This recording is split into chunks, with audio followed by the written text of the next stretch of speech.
Salut!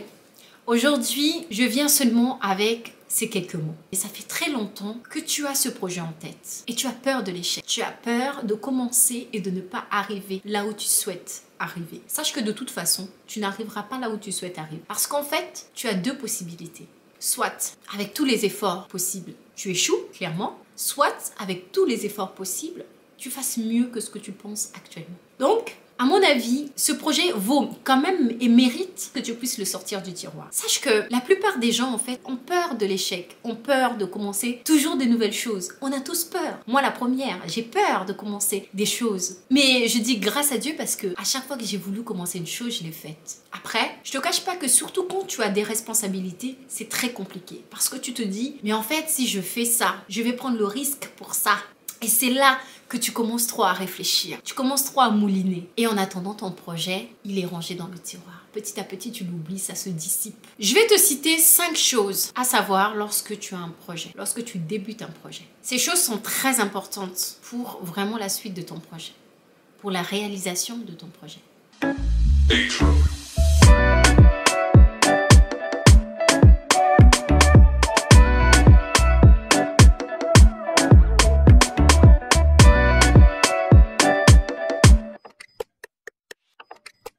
On a très peur avant même de commencer. Tu sais, j'ai lu un livre, Père riche, Père pauvre. Je vous en avais déjà peut-être parlé dans une des vidéos. Mais ce livre m'a aidé à voir les choses différemment.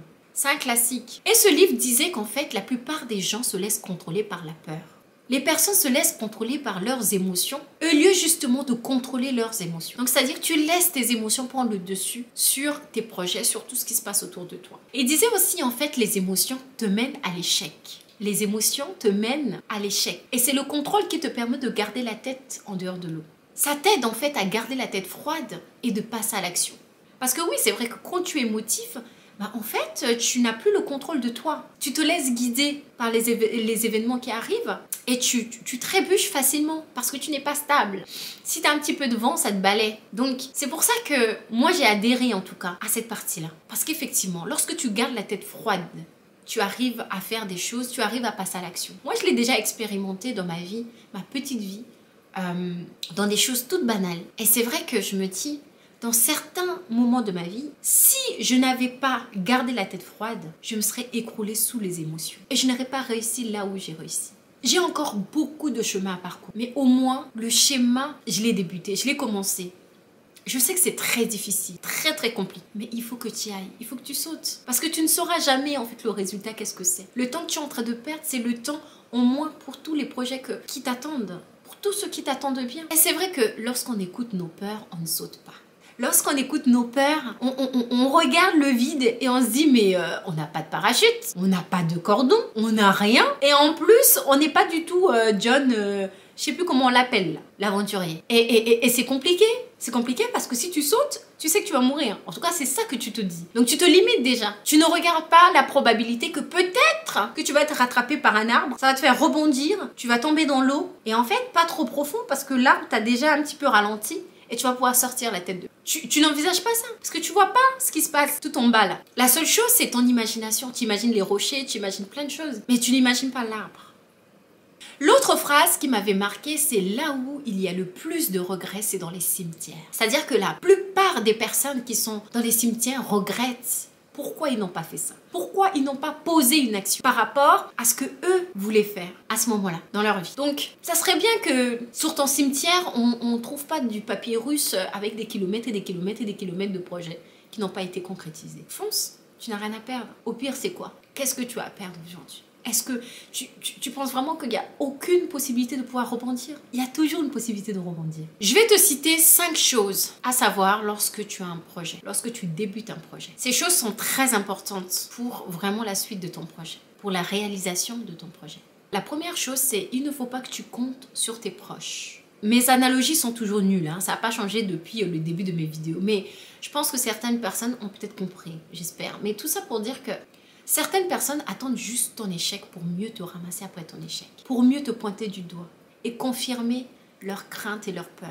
Alors, deuxième chose, c'est super important de se faire un réseau neutre. Un réseau neutre, soit sur les plateformes d'entrepreneurs. On a BPI France, il y a énormément, en fait, sur BPI France, on trouve énormément de liens et d'informations sur tout ce qui est la gestion de projet. Et donc, c'est un outil qui est très, très, en tout cas, utile pour un porteur de projet. Dessus, tu peux trouver une encyclopédie, tu peux trouver les réseaux professionnels, ça peut être spécifique, c'est-à-dire uniquement pour les femmes, etc., par secteur. Donc, tu peux trouver énormément de choses. Donc, faut pas que tu hésites, c'est sur Google, c'est gratuit.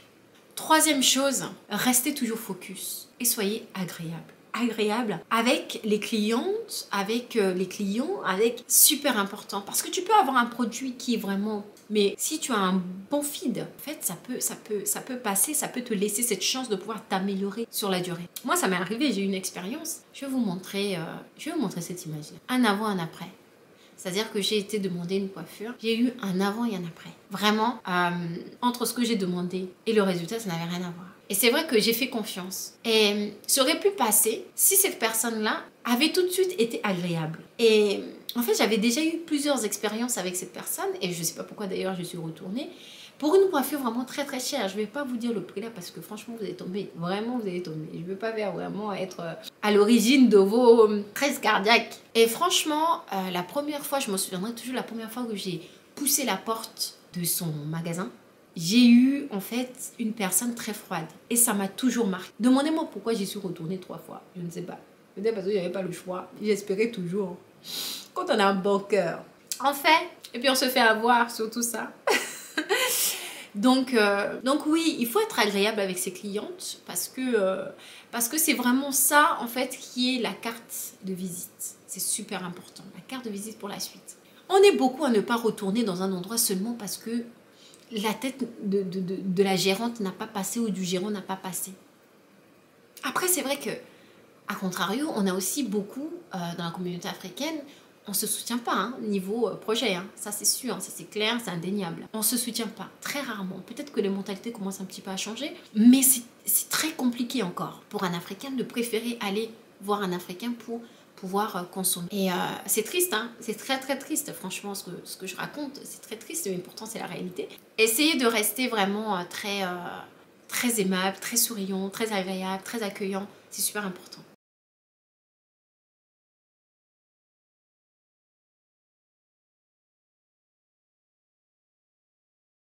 Donc voilà, je pense que j'ai terminé cette vidéo. C'était surtout pour vous donner quelques tips par rapport à ce que je vis un petit peu en ce moment. Et je trouvais que c'était important de vous le partager indirectement. Et donc j'espère vraiment que ça va aider. Je vous fais des gros gros bisous. Et franchement, big up à vos projets. Et surtout, passe à l'action. Ciao, ciao!